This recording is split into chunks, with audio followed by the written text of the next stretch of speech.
मैं आप सभी सीनियर पैनलिस्ट का स्वागत करता हूं आज के इस वेबिनार में।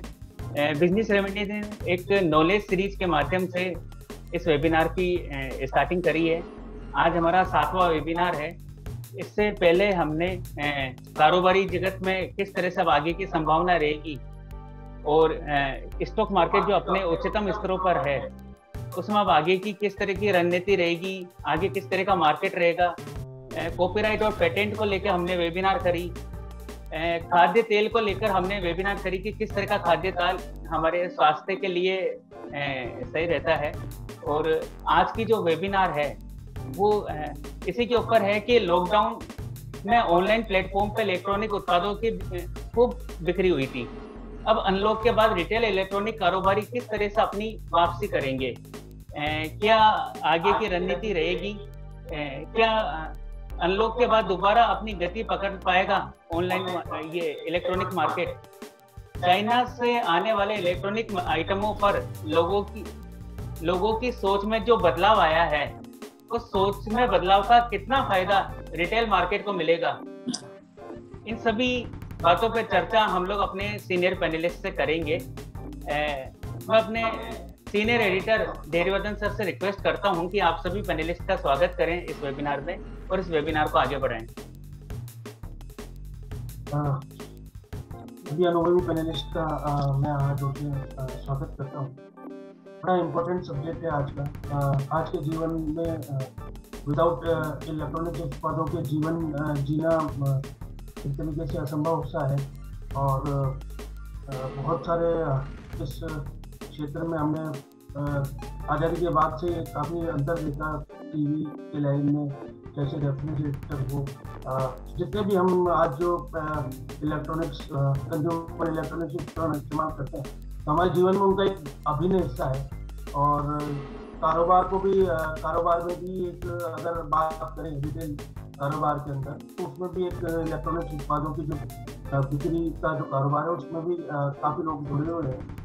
तो ये भी एक कारोबार के अंदर एक अहम भूमिका निभाता है।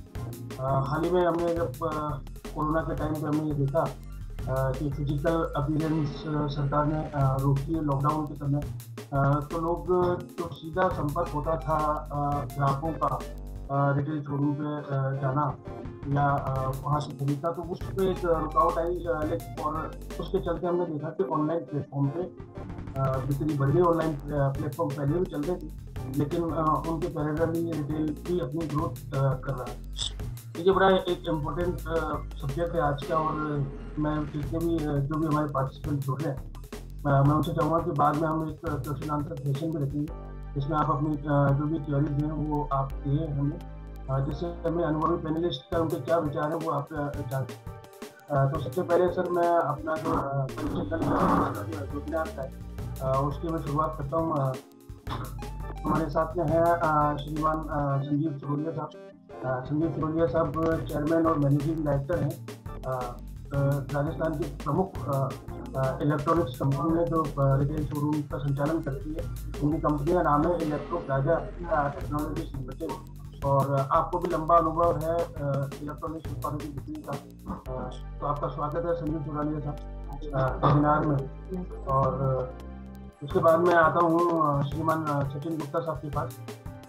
सचिन गुप्ता साहब अध्यक्ष जयंती मार्केट ट्रेड्स एसोसिएशन के और आप कई एसोसिएशन से जुड़े हुए हैं और नियमित रूप से आपका भी उद्योगों में आपकी बात को सुना जाता है और आप सरकार को भी प्रेजेंटेशन वगैरह कई बार देते हैं। तो एक सचिन गुप्ता साहब का भी एक अपना अहम स्थान है इलेक्ट्रॉनिक कारोबार के अंदर।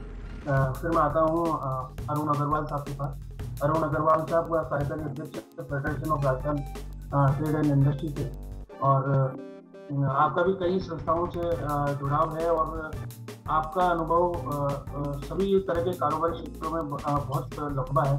आपकी बात भी सरकार काफ़ी सुनती है और हर तरह की किसी भी चीज़ को अगर उठाना हो तो अरुण अग्रवाल साहब अग्रणी रहते हैं, अग्रणी रूप से सक्रिय भूमिका निभाते हैं।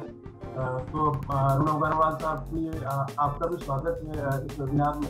और सभी पार्टिसिपेंट से मैं ये चाहूँगा कि अरुण अग्रवाल साहब से भी आप अब इस इलेक्ट्रॉनिक ट्रेड कारोबार संबंध में क्वेश्चन रखें।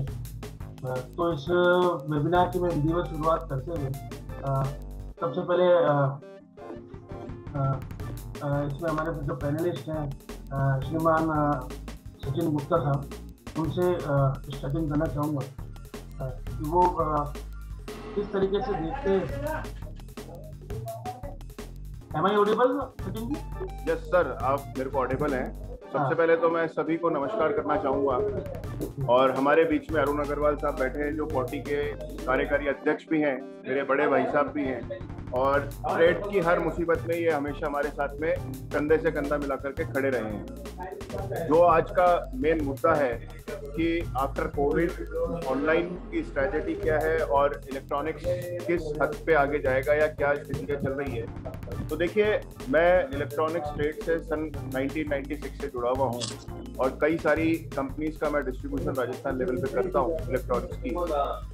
जो लास्ट लॉकडाउन था उसकी स्थिति मार्केट की और अभी की स्थिति में जो है काफी ड्रामेटिकली चेंजेस आए हैं। लास्ट लॉकडाउन में शॉपकीपर्स भी डरे हुए थे, मार्केट वाले भी, कस्टमर्स भी डरे हुए थे कि हमको जो है लॉकडाउन के बाद में कैसे सामान लेना है, कैसे सामान नहीं लेना है। अब मैं जैसे आपसे पिछला प्रीवियस लॉकडाउन जो था उसमें हमारे माननीय प्रधानमंत्री मोदी साहब ने ये कहा कि साहब अमेजन और फ्लिपकार्ट जो भी ऑनलाइन पोर्टल्स हैं वो अपनी ऑनलाइन सेलिंग स्टार्ट कर सकता है, लेकिन लोकल शॉपकीपर्स के लिए उन्होंने कोई इंटरेस्ट नहीं लिया था कि वो दुकान खोल के अपना सामान बेच सकता है। तो राजस्थान इलेक्ट्रॉनिक्स ट्रेडर्स एसोसिएशन ने, जयपुर व्यापार महासंघ ने, कॉन्फेडरेशन ऑफ ऑडियो ट्रेडर्स ने जब ये बात अपने ऊपर तक रखी तो उन्होंने 2 दिन के अंदर अपना जो डिसीजन था वो रोल बैक किया और ये हुआ कि अगर मार्केट खुलता है तो सबसे पहले ऑफलाइन मार्केट खुलेगा, उसके बाद में ऑनलाइन मार्केट को इलेक्ट्रॉनिक्स बेचने की, उस एरिया में डिलीवरी देने की परमिशन दी जाएगी। उसके बाद में जब कोविड अपने पीक पे था अप्रैल 2020 के अंदर और सारे इलेक्ट्रॉनिक्स वालों का जो भी स्टॉक था, चाहे वो कूलर का हो, चाहे वो पंखों का हो, चाहे वो एयर कंडीशनर्स का हो, वो सब उनके गोडाउन्स में पैक हुआ था और सारे व्यापारियों को यही चिंता सता रही थी कि हमारा स्टॉक अगर पड़ा रह जाता है तो हम लोग 1 साल तक अपनी इन्वेंट्रीज ब्लॉक करके रख पाएंगे, तो हमारे को जो है इंटरेस्ट का लॉस होएगा। तो सबसे पहले पहल मैंने करी थी और माननीय मुख्यमंत्री अशोक गहलोत जी को मैंने एक लेटर और निवेदन पत्र दिया था कि साहब बाजार को खोलने का जो है आप हमको परमिशन दीजिए, चाहे 4 घंटे 6 घंटे के लिए। और उन्होंने हमारी उस बात को जो है माना और हमको 26 अप्रैल 2020 से 4 घंटे 5 घंटे के लिए मार्केट ओपन करने के लिए पहले कूलर और पंखे वालों को परमिशन दी गई और उसके बाद 3 मई से जो है पूरा ट्रेड ओपन करने की हमको परमिशन दी गई। देखिए, जैसे जैसे लॉकडाउन खत्म होता गया और मार्केट्स के गिमिक्स चेंज होते गए इन टर्म्स ऑफ सेल्स, जो उम्मीद थी हम लोगों को उससे कई गुना व्यापार हमने लास्ट लॉकडाउन में किया और वही स्ट्रैटेजी जो है इस साल की सेल्स के अंदर हम लोगों ने देखी। अब सबसे बड़ा समस्या आई कि सेकेंड वेव आई और सेकेंड वेव के बाद में जो है चीज़ें और खराब हो गई, नंबर ऑफ डेथ्स बढ़ गई। तो नंबर ऑफ डेथ्स बढ़ने से जो है वो सबके लिए चिंता का सबब बन गया। ये वाला जो लॉकडाउन था वो जन अनुशासन पखवाड़े का लॉकडाउन था, तो उसमें उतनी सख्ती नहीं थी सरकार की तरफ से जितनी सख्ती पिछले वाले लॉकडाउन में थी। इस बार जो है व्यापारियों ने अपना लॉकडाउन में अपने गोडाउन से, अपने घर से, अपने बिजनेस प्लेसेस से या डायरेक्ट कंपनी के वेयर हाउसेस से डिलीवरीज दे करके मार्केट को जो है फीड किया और कस्टमर्स को जो है मटेरियल देते गए वो लोग। अभी जैसे जैसे जो है प्राइसेस पेट्रोल की बढ़ी, पेट्रोल की प्राइसेस बढ़ने से इंपोर्ट कॉस्ट पे फर्क आया, इंपोर्ट कॉस्ट में रॉ मटेरियल पे फर्क आया। गवर्नमेंट ने जो है प्राइसेस इंपोर्ट पे भी बढ़ाई, उससे कॉपर बढ़ गया, उससे एल्युमिनियम बढ़ गया, उससे गैस की कॉस्ट बढ़ गई, उससे प्लास्टिक की कॉस्ट बढ़ गई। तो कंपनी ने जो है पहले जनवरी में प्राइस 3 से 4% का हाइक लिया, फिर मार्च के अंदर 3 से 4% का हाइक लिया, उसके बाद अप्रैल के अंदर उन्होंने 10% के आसपास तक का हाइक लिया। वो हर कंपनी ने किया है, वो चाहे एसी इंडस्ट्री की बात करूं मैं, चाहे वो फैन इंडस्ट्री की बात करूं मैं, चाहे वो आपका एलईडी इंडस्ट्री की बात करूं मैं, तो सब इंडस्ट्रीज के ऊपर जो है कुछ ना कुछ हाइक हुआ, व्हिच वाज बिटवीन 5 से 10% के आसपास। सर बोले आप सचिन जी, आज भी जब किसी भी बड़े इलेक्ट्रॉनिक आइटम की बात आती है तो जैन में जयंती मार्केट का नाम आता है। आप जेएनटी मार्केट ट्रेडर्स एसोसिएशन के अध्यक्ष हैं। मैं जानना चाहता हूं सर आपसे, जिस तरह से चाइना को लेके लोगों की सोच बदली है और आपके इलेक्ट्रॉनिक आइटम में काफी बड़ा पार्ट चाइना का था, तो इस सोच के बदलने के बाद में क्या सेल को जंप मिला है? इस सोच के बदलाव के बाद में कितना आप लोकल मार्केट में देख पाए हैं? तो ओवरऑल इस व्यू पे मैं जानना चाहता हूँ। देखिए पुनीत जैन साहब, जो चाइनीज को लेकर के एक बाजार में परसेप्शन था कि चाइनीज के बिना इलेक्ट्रॉनिक्स नहीं चलता है, वो मैं मानता हूँ कि 60% तक बिल्कुल सही भी है। देखिए आज अगर हम एलईडी मार्केट की बात करते हैं तो पैनल्स जितने भी आते हैं एलईडी के, वो सारे के सारे चाइना से इंपोर्ट होते हैं, क्योंकि इंडिया में उसका प्रोडक्शन नहीं है।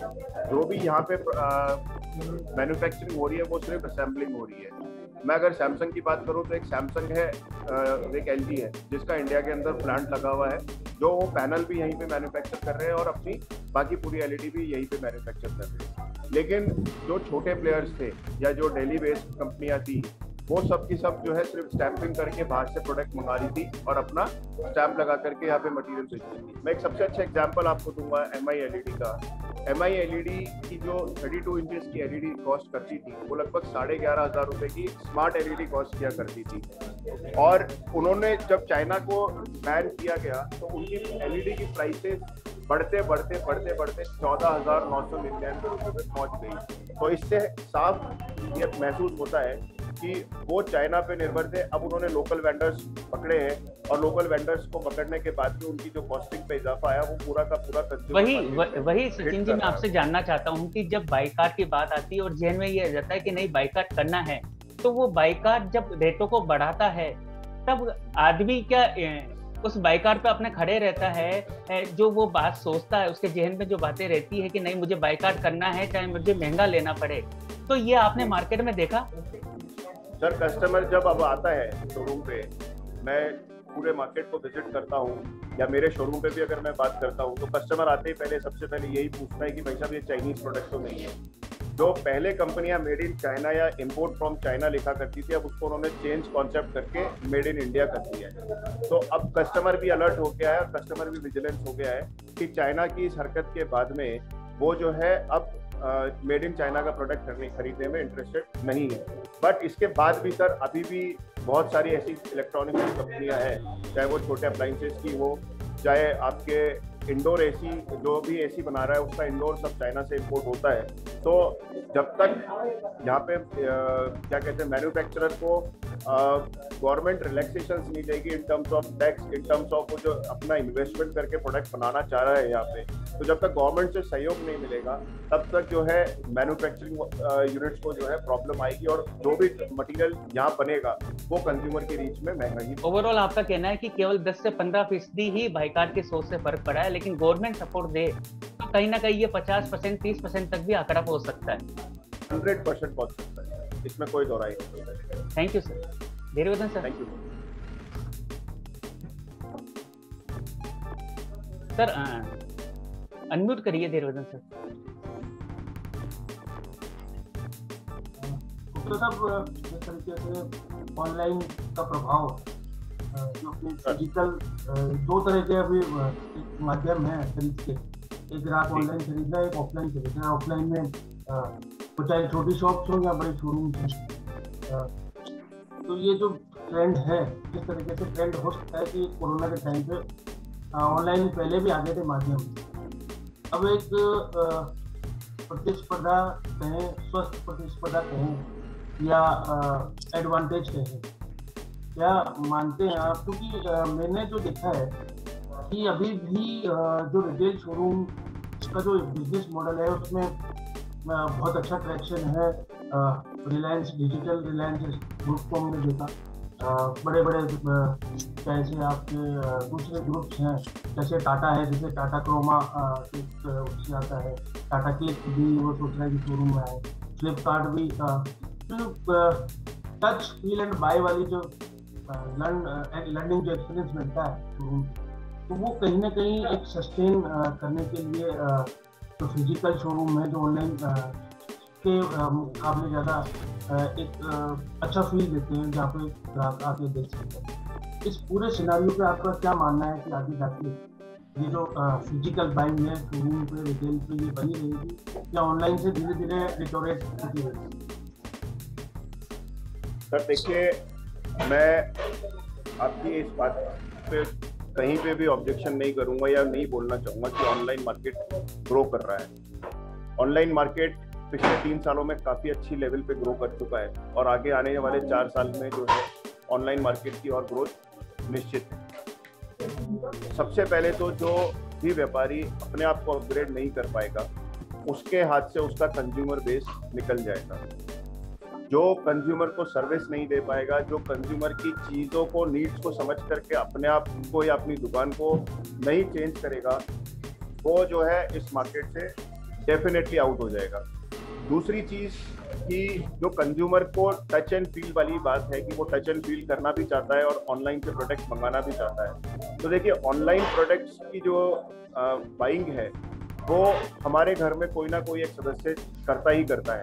अब चाहे आपके परिवार में हो, चाहे मेरे परिवार में हो, आपका बेटा हो, चाहे आपकी बेटी हो, चाहे आपकी वाइफ हो, चाहे मेरे परिवार में हो, किसी ना किसी के घर में हर दूसरे दिन एक डब्बा ऑनलाइन पोर्टल से आता ही आता है। तो एक तो ये फैशन स्टेटस हो गया है कि मैं ऑनलाइन बाइंग कर रहा हूँ, तो वो सोसाइटी को ये दिखाना चाहता है कि देखो जी मैं भी ऑनलाइन कुछ भी खरीद सकता हूँ या कुछ भी बेच सकता हूँ।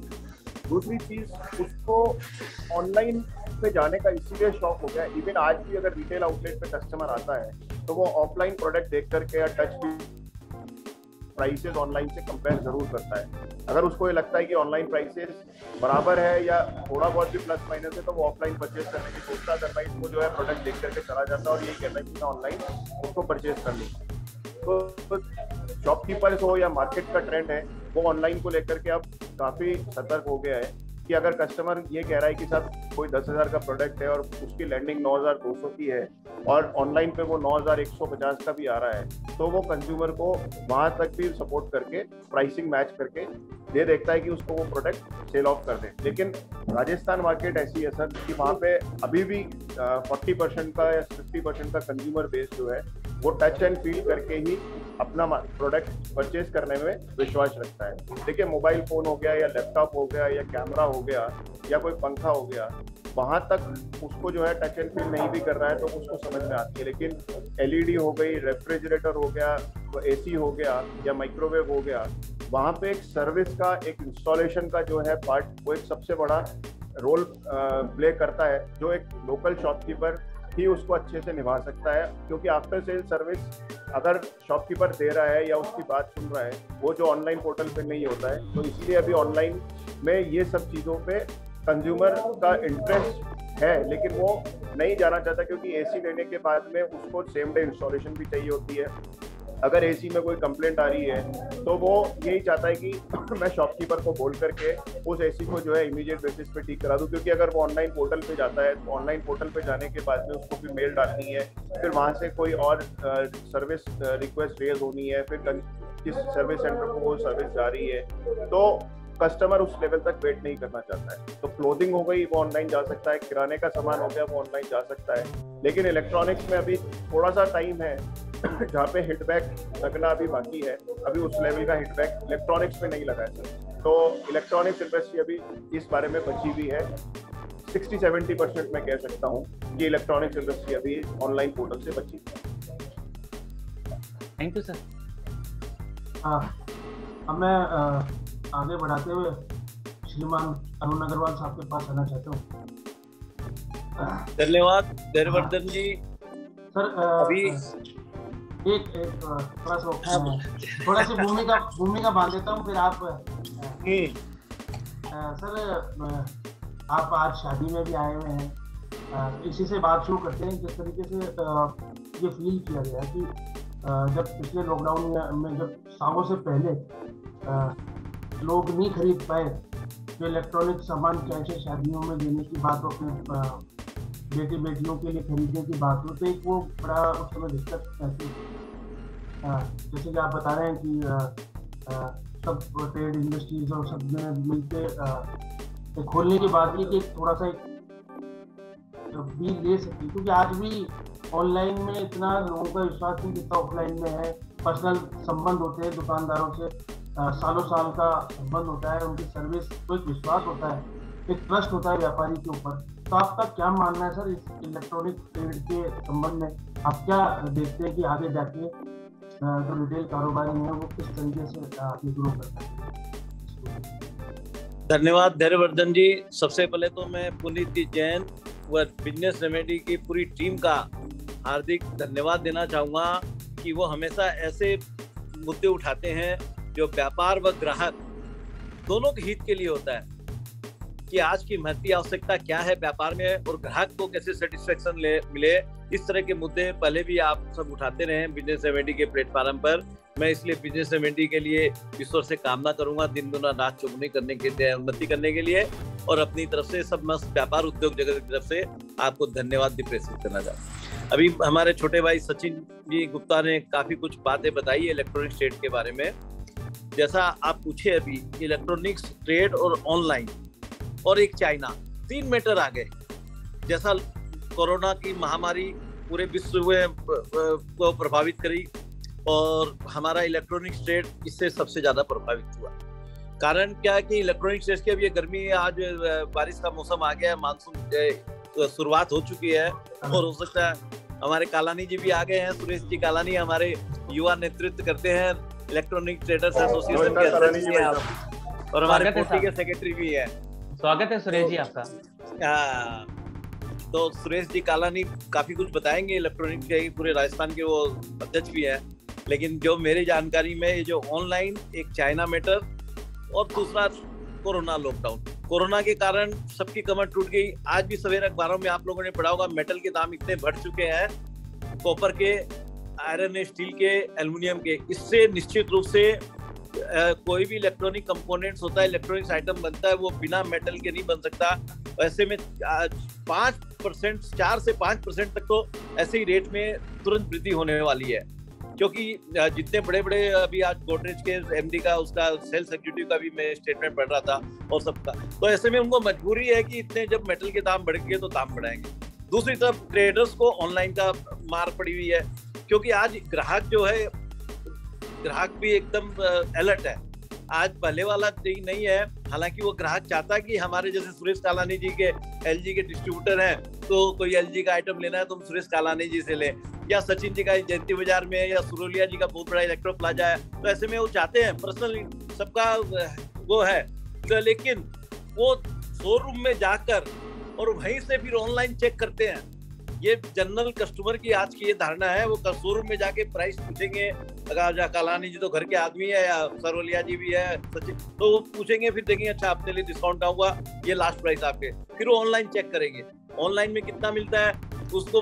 हालांकि वो छुपाते नहीं है ग्राहक, जैसे वो बता देते हैं, भी देखिए ये ऑनलाइन इतना आ रहा है और आप ये हमारे लिए रेट बता रहे हो, तो अब बताओ क्या करना है। तो यही जो बड़े ट्रेडर है वो ये बोलेंगे ठीक है ऑनलाइन है, और ये लेकिन हमारे कॉस्ट ही नहीं आ रही है। तो इनको कंपनियों को मजबूर करना पड़ेगा। मेरे बोलने के सारा सार ये है, इन कंपनियों को, जैसे ये एलजी हो या कोई भी ब्रांड हो, इनको कंपेल करना पड़ेगा कि ऑनलाइन में जो माल आ रहा है उसी रेट में आप हमको कम से कम, जिससे हम ग्राहकों को दे सके, तो ये ट्रेडर्स बचेगा। क्योंकि गर्मी का सीजन चला गया, मोटा मोटी बारिश, मानसून आने वाली है, एसी, फ्रिज, सब जो मेन पीक सीजन होता था वो अब मानसून के बाद फिर किसी को जरूरत नहीं पड़ेगी, ना कोई एसी लेगा। हाँ, फ्रिज तो एकदम आज इसेंशियल कमोडिटी, एसी भी इसेंशियल में ही आ गया, लेकिन फ्रिज जिसको जरूरत होगी। तो इस तरह से दूसरा चाइना का माल, आज चाइना में स्मार्टफोन की बात कर लेता हूँ, 72% से 73% मार्केट पर आज भी चाइना का कब्जा है। क्योंकि ये जितने सेमी कंडक्टर है और ये आईसी है, उनमें तो ज्यादा उनके आइटम के बारे में नहीं बोल सकता, लेकिन जितने भी इनके रॉ मटेरियल है, ये रॉ मटेरियल सारे चाइना से डिपेंड करते हैं। आज करीब 48 लाख करोड़ रुपए का हम इंपोर्ट किए थे पिछले साल, और उसमें सिर्फ एकमात्र चाइना से हम करीब 7,000 करोड़ का खाली एकमात्र चाइना से किए। क्योंकि चाइना से इंपोर्ट करने में इलेक्ट्रॉनिक्स आइटम, इलेक्ट्रॉनिक तो सबसे मेजर है, इसके अलावा दवाइयाँ है, खिलौने हैं, ऑटोमोबाइल पार्ट्स है, डिफरेंट तरह के। तो ये बिना, जैसे दवाइयों का एपीआई जो है रॉ मटेरियल या एंटीबायोटिक है, ये चाइना के बिना हम यहाँ बना नहीं सकते। तो आज भी हम चाइना, दूसरी तरफ हमारे सरकारें, चाहे भारत सरकार हो, आत्मनिर्भर भारत, मेक इन राजस्थान, किंतु इनको पॉलिसियां बदलनी पड़ेगी, पॉलिसियां चेंज करनी पड़ेगी। इनको ऐसे माहौल बनाने पड़ेंगे कि खाली ये नहीं हमको बोल देना कि हम चाइना का विरोध करते, चाइना कितना हम विरोध कर नहीं सकते क्योंकि हम मजबूर है, हमको वहां से लेना ही पड़ेगा। तो ऐसे में क्योंकि इलेक्ट्रॉनिक्स आइटम के भी में सेमीकंडक्टर और डिवाइस और क्या क्या है, ये सब आज भी चाइना का 70% कब्जा है बाजार में। तो हालांकि इंडिया में भी काफी कुछ प्रोग्रेस हुआ है, सब जगह बनने लगा है, सब जगह मेक इन इंडिया के तहत भी काफी प्लांट लगे हैं। इस कोरोना में भी, कोरोना को भी हमको एक अपॉर्चुनिटी के रूप में लेना चाहिए। आज कोरोना में ट्रेड दुकानें बंद हो गई, बाजार बंद हो गए, लोग घरों में बैठ गए, ऑनलाइन मंगाए, जिसकी शादी ब्याह थी, चूंकि मैं भी शादी में आया हुआ हूँ, सोमानी जी के लड़के की शादी स्टार्ट हो, उनसे बोल रहा हूँ मैं अभी।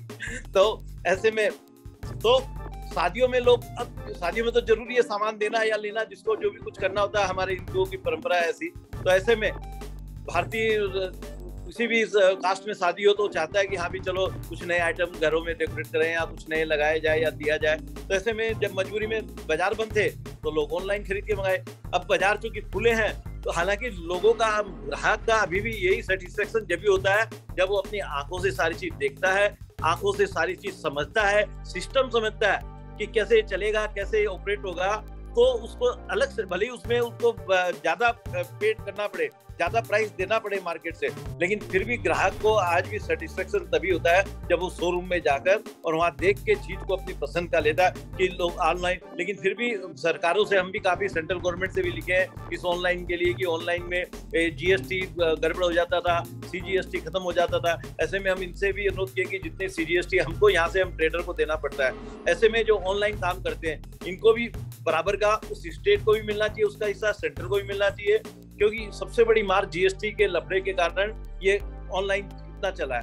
तो मैं तो यही, ज्यादा वक्त न लूंगा, मैं यही कहना चाहूंगा कि ये बोल तो आपको मालूम है सब मैं कितना ही, लेकिन हमारे कालानी जी चूंकि आ गए हैं और सुरोलिया जी की भी बात अपने सुनेंगे, तो क्योंकि इलेक्ट्रॉनिक फिर भी 40 की जहाँ भी बात करता हूँ मैं, 40 हमेशा व्यापारियों के लिए सजग है, जैसे सचिन जी भी बोल रहे थे, और हम हमेशा तो हम हमेशा तैयार हैं और आप हमारे लिए कोई भी काम बोलेंगे तो आदेश देंगे। मैं बिजनेस रेमेडी का पुनः जरूर धन्यवाद देना चाहूंगा कि ये मेरे को बोले नहीं भाई साहब आप हो तो इतने ये सरोकार, सामाजिक सरोकार के, व्यापारिक सरोकारों के मुद्दे उठाते हैं, वास्तव में तारीफ के काबिल है। पुनीत जी और हमारी पूरी टीम, दरिवर्धन जी, सभी का धन्यवाद। धन्यवाद भाई साहब। अब मैं कालानी साहब का परिचय ले गया था। कालानी साहब लंबे समय से विभिन्न कंपनियों से जुड़े हुए हैं और इलेक्ट्रॉनिक कारोबार का लंबा अनुभव रखते हैं। साथ में आप Rajasthan electronic and traders association के अध्यक्ष हैं। कालानी साहब हमेशा कारोबार में सकारात्मकता किस तरीके से आए, किस तरीके से सकारात्मक, हर तरह की मुश्किल परिस्थितियों में कारोबारी किस तरह से सकारात्मक बना रहे, इसके लिए भी आप बड़ी बड़ी कार्यशालाएं आयोजित करते हैं और बड़े बड़े स्पीकर्स आप बुलाते हैं। आपका हमेशा योगदान ये रहता है कि कारोबारी सकारात्मक बना रहे। तो आज कालानी साहब आपका स्वागत है इस वेबिनार में, और सभी पार्टिसिपेंट्स से मैं ये चाहूँगा कि पार्टिसिपेंट्स कालानी साहब के लंबे अनुभव का फायदा उठाएं और अपने क्वेश्चन भेजें हमें, जो हम कालानी जी से हम पूछ सकें।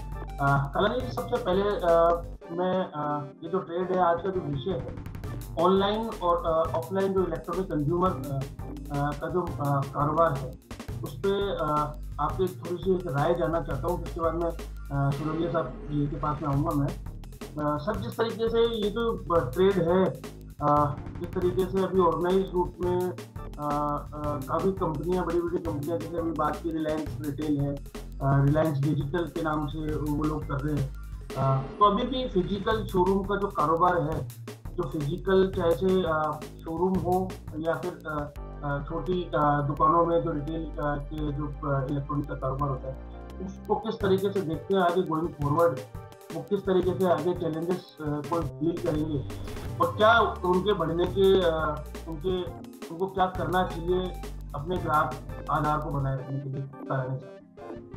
नमस्कार।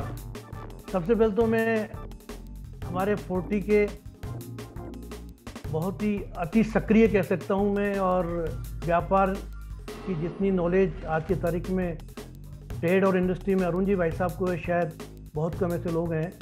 मैं उनको प्रणाम करता हूँ और मेरे बड़े भाई हैं वो, और उनके नेतृत्व में मैं एग्जीक्यूटिव प्रेसिडेंट हैं आप वहाँ पर फोर्टी में, और मैं सेक्रेटरी ग्रुप में आपके साथ काम कर रहा हूँ।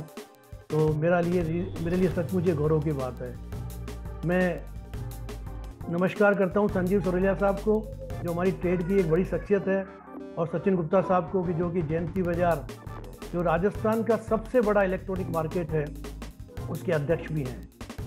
साथ ही पुनीत जैन साहब, डायरेक्टर बिजनेस एमिटीज, और धैर्यवर्धन जी, आप सभी को मेरा सादर नमन, और साथ ही धन्यवाद कि आपने मेरे को ये अवसर दिया। देखिए, जहाँ तक ऑनलाइन की बात है, सबसे पहले तो मैं आपको ये बात कहूँगा सबको कि हमें एक चीज़ को स्वीकार कर लेना चाहिए कि बिना ऑनलाइन के कोई व्यापार हो नहीं सकता। और जो दूसरी बहुत महत्वपूर्ण बात है, हम अपने परिवार में झांकें। हमारे परिवार का, यदि आप यंग जनरेशन पे जाते हो तो आज बिना ऑनलाइन के वो कोई बाइंग, बिना जब तक उसकी बाइंग नहीं होती है, या जब तक वो ऑनलाइन पे स्टडी नहीं कर लेता है, तब तक ये मान के चलिए कि उसका काम ही नहीं चलता।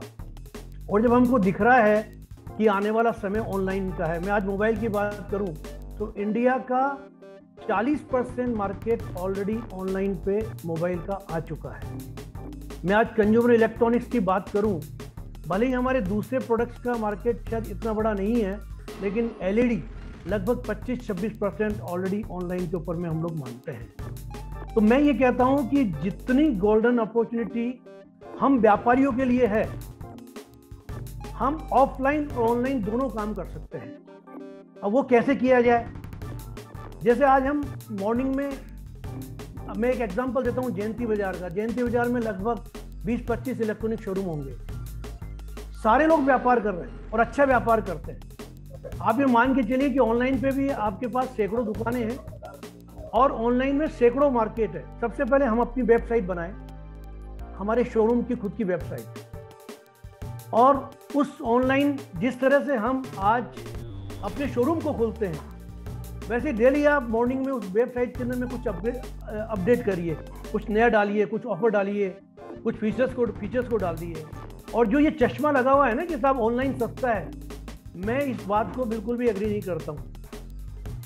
सच पूछोगे ना, चश्मा जरूर लगा हुआ है, लेकिन सच्चाई तो ये है कि जब आप ऑनलाइन प्लेटफॉर्म पे जाओगे और आप एक कंज्यूमर को ये बोलोगे ना कि साहब मेरा एक ऑफलाइन शोरूम भी जयंती बाजार में है, या मेरा एक ऑफलाइन शोरूम किसी दूसरे मार्केट में है, आप मान के चलिए वो सबसे ज़्यादा प्रेफर आपको करेगा, क्योंकि इसको ये मालूम है कि ऑनलाइन के एग्जिस्टेंस के साथ साथ इस डीलर का रिटेल शोरूम भी है, और कोई तकलीफ आएगी तो मैं डायरेक्टली उसको अप्रोच कर सकता हूँ। और यही कारण है कि छोटे छोटे गाँव में मैंने देखा है, मैं एग्जाम्पल दे सकता हूँ, देवली कोई बहुत बड़ा मार्केट नहीं है, देवली डिस्ट्रिक्ट हेडक्वार्टर भी नहीं है, टोंक का एक छोटा सा कस्बा है, शायद वो ट्रेड पार्टनर्स में जुड़े होंगे, मेरी उनसे बातचीत होती रहती है। उन्होंने अपनी खुद की वेबसाइट डेवलप करी है और आज वो ऑफलाइन के साथ साथ ऑनलाइन भी उतना ही व्यापार कर रहे हैं। तो ये हमारी एक गोल्डन अपॉर्चुनिटी है कि हम डबल, बाकी लोगों के लिए सिर्फ सिंगल ऑफर है, अपने लिए तो डबल ऑफर है कि हम ऑफलाइन भी काम करें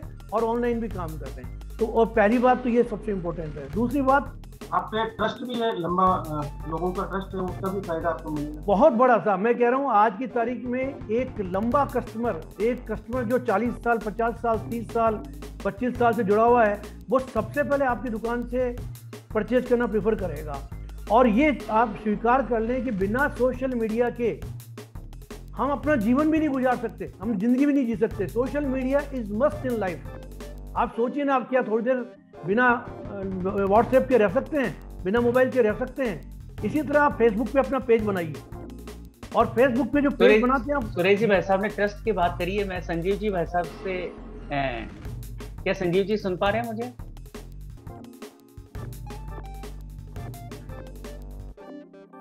संजीव जी भाई साहब, सुरेश जी सर ने ट्रस्ट की बात करी है, और इलेक्ट्रो प्लाजा का नाम जो है वो ट्रस्ट से ही जुड़ा हुआ है।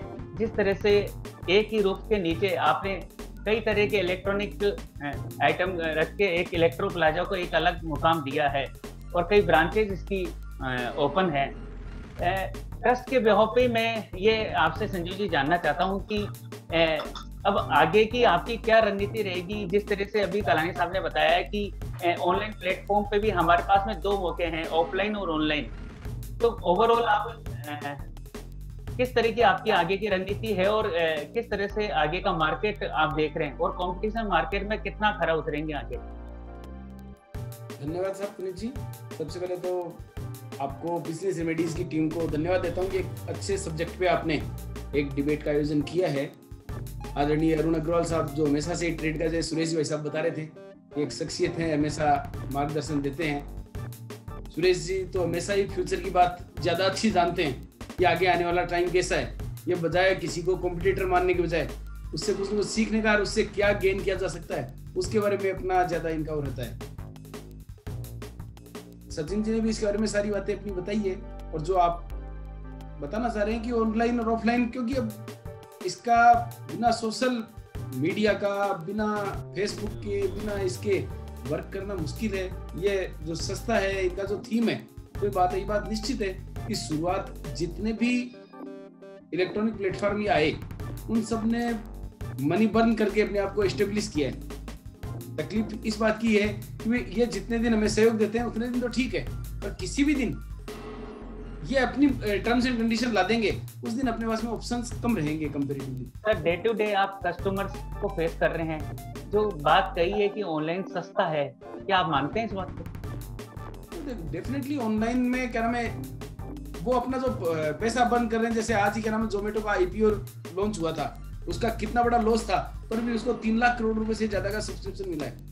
16,600 करोड़ रुपए के लिए पेटीएम ने अपना आईपीओ के लिए पेपर्स डाल दिए, क्योंकि इन कोई भी कंपनी में आप जितने नाम जानते हैं ऑनलाइन की, कोई भी प्रॉफिट में नहीं है, सब फ्यूचर प्रोस्पेक्ट्स पे चल रहे हैं सारे के सारे। ये हमारा उन्होंने बहुत बड़ा पेमेंट यहाँ पर मार्केट में अपना बर्न किया है, उसके आधार पे अपनी वैल्यूएशन बनाइए, वैल्यूएशन क्रिएट करिए। इस वैल्यूएशन को हम जो ट्रेडिशनल व्यापार करते हैं वो तो बर्न करने का सोच ही नहीं सकते। हम तो सोचते हैं 2 पैसे पड़ता आएगी तो अपने को आगे काम करना है, वरना नहीं करना है। तो दोनों का आपस में कंपटीशन उस चीज में नहीं हो सकता है, में सहयोग ले सके, कैसे काम कर सके, क्योंकि अब इसको किसी भी तरीके से डिनाई नहीं किया जा सकता। ये हमारे लिए एक चैलेंज भी है, हमारे लिए एक सपोर्ट सिस्टम भी है, दोनों चीजें हैं। तो उसके साथ में इसका रहना पड़ेगा। उसमें जी थोड़ा सा बड़ी वैल्यूएशन की बात की, तो मैं आपको ये भी बताना चाहता हूँ कि सर जो इलेक्ट्रॉनिक्स जो फिजिकल में काम कर रहे हैं, बड़ी कंपनियां, उसमें भी निवेश, एक रिलायंस कंपनी है जो फ्यूचर ग्रुप के शोरूम को खरीदी है, तो उसमें इलेक्ट्रॉनिक का कारोबार है। उनको वहाँ पे भी और एक और कंपनी के साथ में भी 6,000 करोड़ रुपए का बात चल रही है उनकी, कि वो साउथ में कंपनी है जिसके 60 शोरूम, वो भी खरीदने की बात चल रही है अभी। जस्ट डायल के लिए बोल रहे हैं आप? जस्ट डायल नहीं सर, ये एक कंपनी है जो करती है काम, ये आपके बजाज का है, उनका बजाज इलेक्ट्रिकल वालों की एक जो विंग है, जिनके शोरूम चलते हैं, आपने देखे होंगे साउथ में 60 शोरूम करीब है। 2020 से बात चल रही है उनकी, हालांकि खबर अभी पुष्ट नहीं हुई। तो विजय सेल्स एक कंपनी है जिसमें भी निवेश की बातें चल रही है, तो ये भी एक सेक्टर है, इस सेक्टर में भी निवेश की संभावनाएं हैं और ये इसको दोहराया नहीं जा सकता, क्योंकि जिस तरीके से निवेश हम चाहे टाटा ग्रुप का देख रहे हैं, रिलायंस ग्रुप का देख रहे हैं और ग्रुप देख रहे हैं, तो ये वाला जो फेस है जिसमें भी जिस तरीके से ये आंकड़े सामने आए हैं कि ये जो 2025 तक ये जो 75-76 हज़ार करोड़ का जो मार्केट था 2019 में, वो करीब बढ़ के 1.5 लाख करोड़ के आसपास होने वाला है। तो इसमें बोथ ऑफलाइन के लिए भी बहुत बड़ी संभावना है, मेरा मानना है। आपका क्या मानना है? नहीं, डेफिनेटली आप जो बता रहे हैं कि इनका जो इन्वेस्टमेंट या जो प्लानिंग्स जो इनकी चल रही है, और ये क्या नाम है, ये ऑफलाइन मार्केट में भी बहुत बड़ा चैलेंज इंडिविजुअल ट्रेडर्स के लिए, जो लोकल लेवल पे ऑपरेट करते हैं, उनके लिए तो बहुत बड़ा चैलेंज रहेगा निश्चित रूप से, क्योंकि इनका टाटा ग्रुप का, रिलायंस का, इनका जो ऑफलाइन में जो मार्केट में अपने आप को एस्टेब्लिश करते जा रहे हैं, या वर्क करें, जो टेक्नोलॉजी है, जो इनके क्षमता है, जो स्किल है, उस टेक्नोलॉजी का मुकाबला साधारण रूप से तो व्यापारी नहीं कर पाएगा। जब तो ट्रेड तो इनके काफी फेवर में समटेगा। इसके लिए तो हम तो ये मान के चलते हैं कि भी हम आपको अपने आप को टेक्नोलॉजिकली कितना अपग्रेड कर पाए और मार्केट के साथ अपने आप को खड़ा कर पाए, वही हमें क्या नाम सस्टेन करेगा। क्योंकि मैं एक्चुअल में क्या स्टॉक ब्रोकर रहा हूँ, मैं जयपुर स्टॉक एक्सचेंज का मेंबर रहा हूँ और NSE दोनों का आज भी ऑनलाइन ट्रेडिंग का काम है और मैं वर्किंग देख रहा हूँ उसमें। मेरा एक इसमें सोच है इसमें इस लाइन में कि हम स्टॉक मार्केट में जयपुर में 500 मेंबर थे और सबका काम बड़ा जबरदस्त चलता था। स्टॉक एक्सचेंज की सीट की भी अपने आप में बहुत बड़ी कीमत होती थी, पर हमारे देखते देखते कि क्या स्थिति हुई है मार्केट में, हमारे सीट्स की इनकी क्या पोजीशन रही है, वो 10-20 नाम ICICIdirect.com, क्या नाम है, ये वाली ऑफलाइन वर्किंग, ये वाली कंपनी, यानी उन्हीं में ऑनलाइन सारे के सारे ट्रेडिंग सिमट गए। ये चैलेंज हमारे पास में, चाहे रिलायंस का हो, डिजिटल का हो, चाहे टाटा क्रोमा का हो, चाहे अदर स्टोर्स का हो, इस लेवल पे जो आएंगे या ऑनलाइन वाले हैं, ये चैलेंज रहेगा। इसमें जो टेक्नोलॉजिकली अपग्रेड करके इनके साथ में वर्क में कर पाएगा वही सस्टेन कर पाएगा सर। सुरलिया साहब, आप पैनलिस्ट में ऐसे हैं जो एक आप इंडिविजुअल कंपनी को रिप्रेजेंट कर रहे हैं, इलेक्ट्रो प्लाजा आपकी कंपनी है। सर मैंने जैसे कालानी साहब ने एक बड़े इम्पोर्टेंट कहा था कि हम ऑनलाइन में जाते हैं, उन्होंने दिल्ली का उदाहरण दिया, उसी तरह से मैंने भी थोड़ी रिसर्च की तो मैंने ये देखा कि एक विजय सेल्स कंपनी है जो ऑफलाइन में काम करती है और ऑनलाइन में काम करती है। रिलायंस डिजिटल में भी आप उनके जो प्रोडक्ट्स हैं ऑनलाइन कर सकते हैं। तो इंडिविजुअल आपकी क्या रणनीति है पर्टिकुलर कि आप भी ऑनलाइन ऑफलाइन दोनों प्रोडक्ट्स का वो कर सकते हैं? इस संबंध में क्या रणनीति हुई आपकी वेबसाइट की? और कब तक हम कंपनी का IPO आते हुए देखेंगे? जो कस्टमर बेस जी यस सर, जो चीज हमारे साथ इनके साथ में जो जुड़ी हुई है वो चीजें हमारे को लग रहा है। आवाज नहीं आ रही क्या सब? यस आ रही है सर। मैं कह रहा हूँ वो जो हमारे साथ में टच है वही हमारे लिए सबसे बड़ी एसेट है। जो हमारे साथ में पुराने कस्टमर डाटाबेस है, जो हमारे साथ वर्किंग है, जो हम आफ्टर सेल सर्विस या जो भी चीज प्रोवाइड कर रहे हैं और उनको पर्सनल दे रहे हैं, वो चीज है, वही हमारे को स्ट्रेंथ है, हमारी जो सबसे बड़ी स्ट्रेंथ है। पुनीत जी का एक सवाल था कि एक ड्राफ्ट भी भरता हुआ देखा है हमने और वो पूछ रहे हैं कि कब तक कंपनी का IPO आएगा, वो भी एक आपके फ्यूचर प्रोस्पेक्ट्स के बारे में जानना चाहते हैं। आवाज साफ नहीं है ये धैर्यवर्धन सर, दोबारा सर आपकी एक लिमिटेड कंसर्न है स्टॉक मार्केट से, आप इतने समय से जुड़े हुए हैं। मैं ओवरऑल ये जानना चाहता हूँ कि कब तक मार्केट में हम लोग इलेक्ट्रो प्लाजा का IPO आते हुए देखेंगे?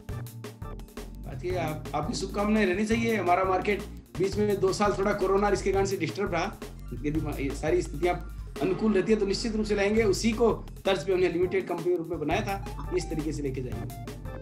ठीक है चलिए सर, हम इसको आगे बढ़ाते हुए अपने क्वेश्चन आंसर सेशन की तरफ चलते हैं। हमारा क्वेश्चन आंसर सेशन को हमें देखते हैं किसका क्वेश्चन है। तो हमारे पास पहला क्वेश्चन आया है, वरिष्ठ पत्रकार है कुलदीप जी, वो जानना चाहते हैं कि क्या भविष्य में ऑनलाइन मार्केट सक्सेस हो पाएगा? आपकी आगे की रणनीति किस तरह से रहेगी ऑनलाइन मार्केट की?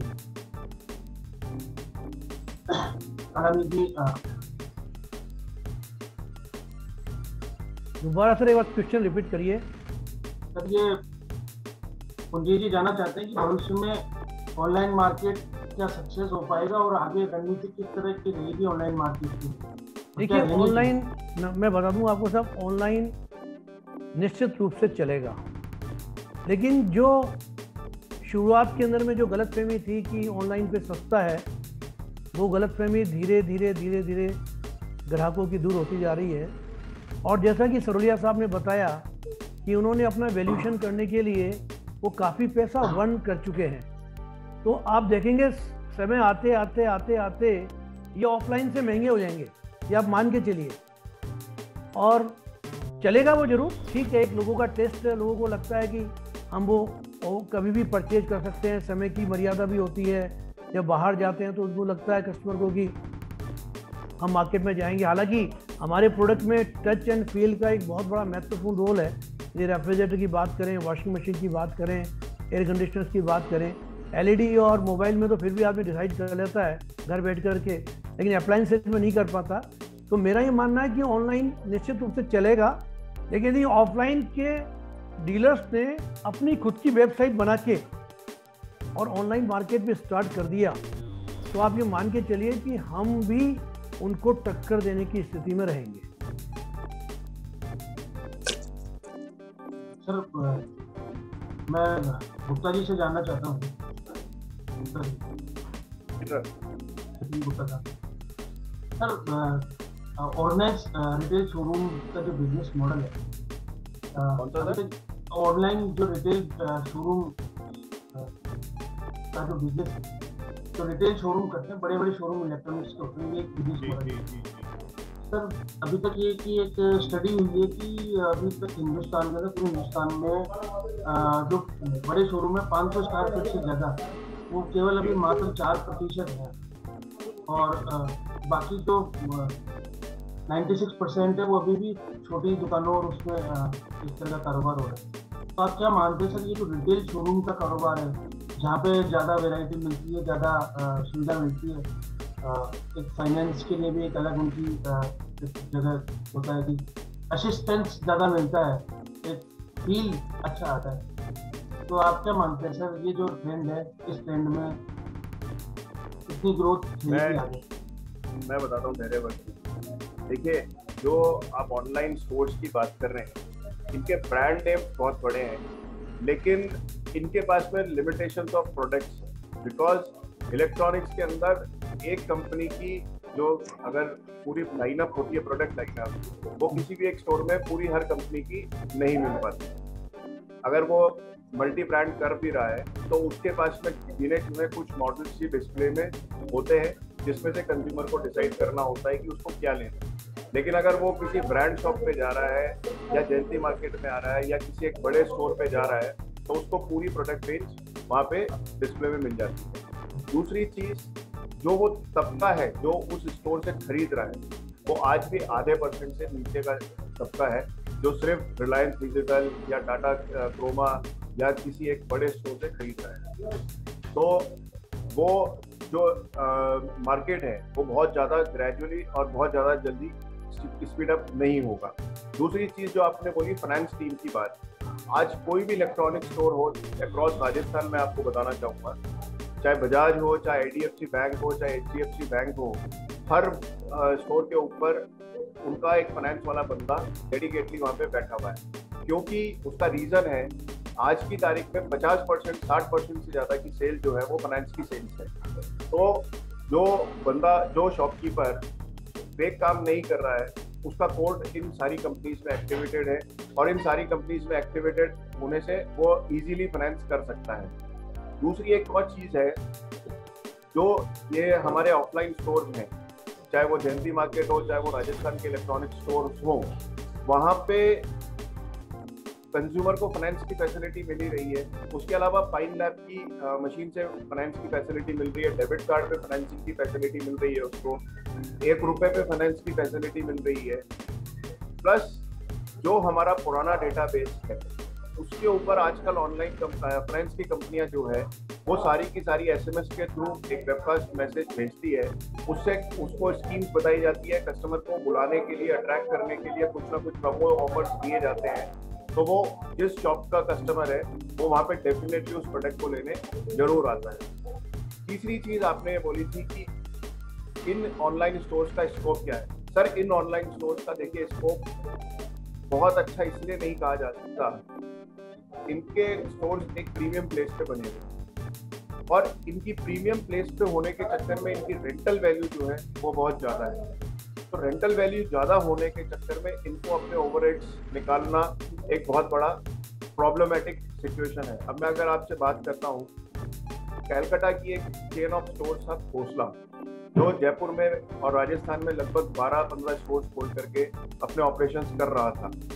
उसने कोविड के बाद में, क्योंकि सेल्स में इम्पैक्ट था, उसकी प्रॉफिटेबिलिटी में इम्पैक्ट था, तो उन्होंने अपने सारे स्टोर्स को शट डाउन करने का डिसीजन ले लिया, और बाय 31 ऑफ जुलाई ऑलमोस्ट सारे स्टोर्स ऑफ राजस्थान खोसला के खाली हो जाएंगे। वैसे ही क्रोमा का स्टोर जयपुर में आया था, वो कुछ समय चला और वो बंद हो गया। वैसे ही एक और दुबई बेस्ड कंपनी थी जंबो, वो बहुत मैसिव स्केल पे आई, उसने ट्राइडेंट मॉल के अंदर और WTB में अपने स्टोर्स खोले, लेकिन वो 2 साल के अंदर ही वापस पैकअप करके चले गए। लेकिन अगर आप देखेंगे इलेक्ट्रॉनिक स्टोर के मामले में, तो जो अच्छा काम कर रहा है, फेयर काम कर रहा है, कस्टमर को अपना पूरा सपोर्ट कर रहा है, कस्टमर के साथ में अपने कंधे से कंधा मिला करके खड़ा हुआ है, वो सारे स्टोर्स आज भी उसी जगह पे मौजूद है। चाहे कोविड आया चाहे कोविड नहीं आया, तो उनसे उनकी सेहत पे फर्क नहीं पड़ा। तो देखिए, इनके ओवरहेड्स इतने हैं, शोरूम का रेंटल है, स्टाफ की तनख्वाहें हैं, बिजली पानी का बिल है और बाकी के सारे खर्चे हैं, तो वो उसको मैचअप नहीं कर सकते, क्योंकि वो मार्केट से बेटर प्राइसिंग देना चाहते हैं, उनकी बाइंग उस हिसाब से करना चाहते हैं, लेकिन उनके पास उतनी कटत नहीं हो पाती है, तो वो जो है माल नहीं बेच पाएंगे, तो अपनी प्रॉफिटेबिलिटी नहीं निकाल पाएंगे। तो एक समय आने के बाद में उनको अपने स्टोर्स को वाइंड अप करना ही करना पड़ेगा। धन्यवाद। मैं यही बोलना चाहूँगा सर। धन्यवाद। सर, संजीव सुरोलिया साहब से मैं जानना चाहता हूँ कि जिस तरीके से अभी क्वेश्चन आया हमारे पास, ये सुरेश गुप्ता जी का सवाल है, what is the prospects of BRICS and mortar concept in this era of e commerce companies. तो जानना चाहते हैं कि ब्रिक्स एंड मोर्टार कंसेप्ट का क्या संभावना है इसमें। तो अभी ये युग चल रहा है ई कॉमर्स कंपनी। एक बार आपका सवाल एक बार दोबारा रिपीट करें ना, आवाज साफ नहीं होती। सर, ये क्वेश्चन है, what is the prospects of brick and mortar concept in this era of the e-commerce company? मेरा सर स्टडी नहीं किया, मैं नहीं समझा। गुप्ता जी, सचिन गुप्ता।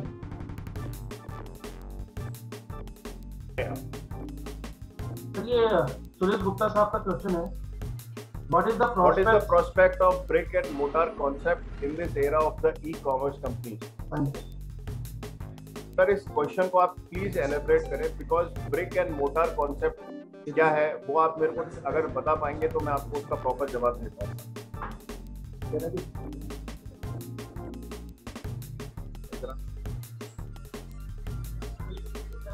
नेक्स्ट क्वेश्चन ले लेते हैं हम।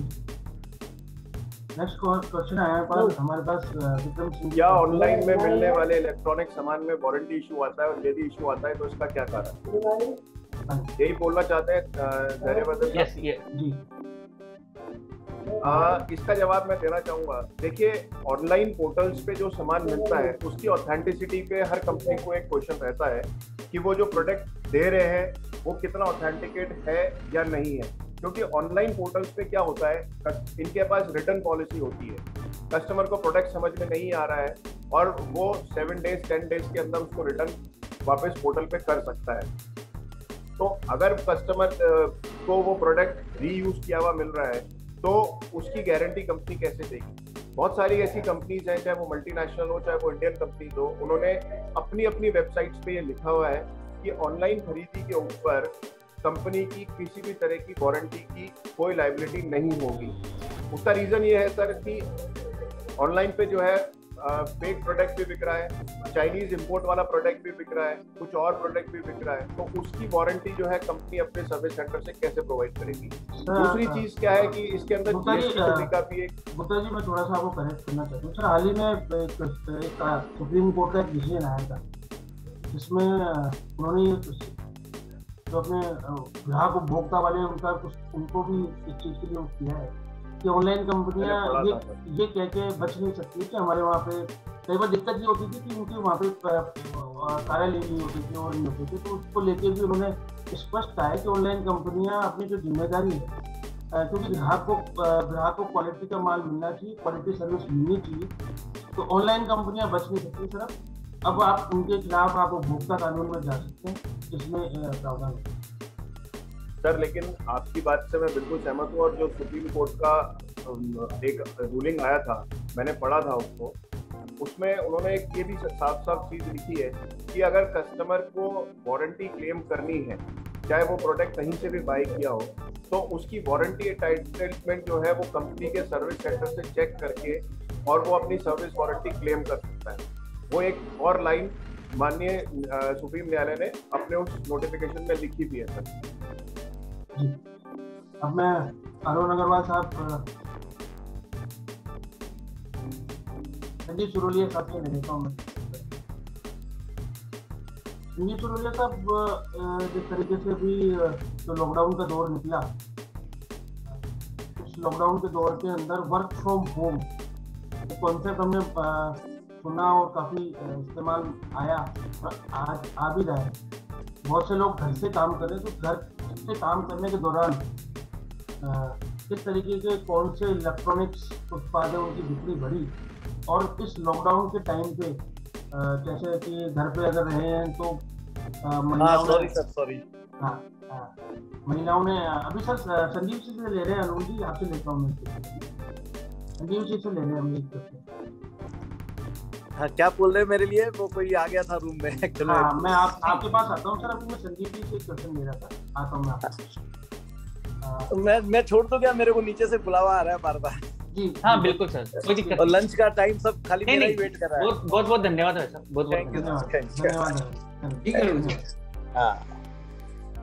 हाँ, तो संजीव जी आपने शायद मेरी बात सुनी होगी आपने कि जो लॉकडाउन का जो ये टाइम चला, इस टाइम पे जो वर्क फ्रॉम होम का हमने कॉन्सेप्ट देखा, लोग घरों से काम कर रहे हैं, तो आपने क्या फील किया कि जैसे महिलाएं जो माइक्रो जिसपे खाना बनता है तो उसकी बिक्री या होम ऐसे प्रोडक्ट जो मॉनिटर है या उनकी बिक्री, तो आपने क्या देखा कि लॉकडाउन के टाइम पे लैपटॉप किस तरह के इलेक्ट्रॉनिक उत्पादों की बिक्री आपने बढ़ती हुई देखी है?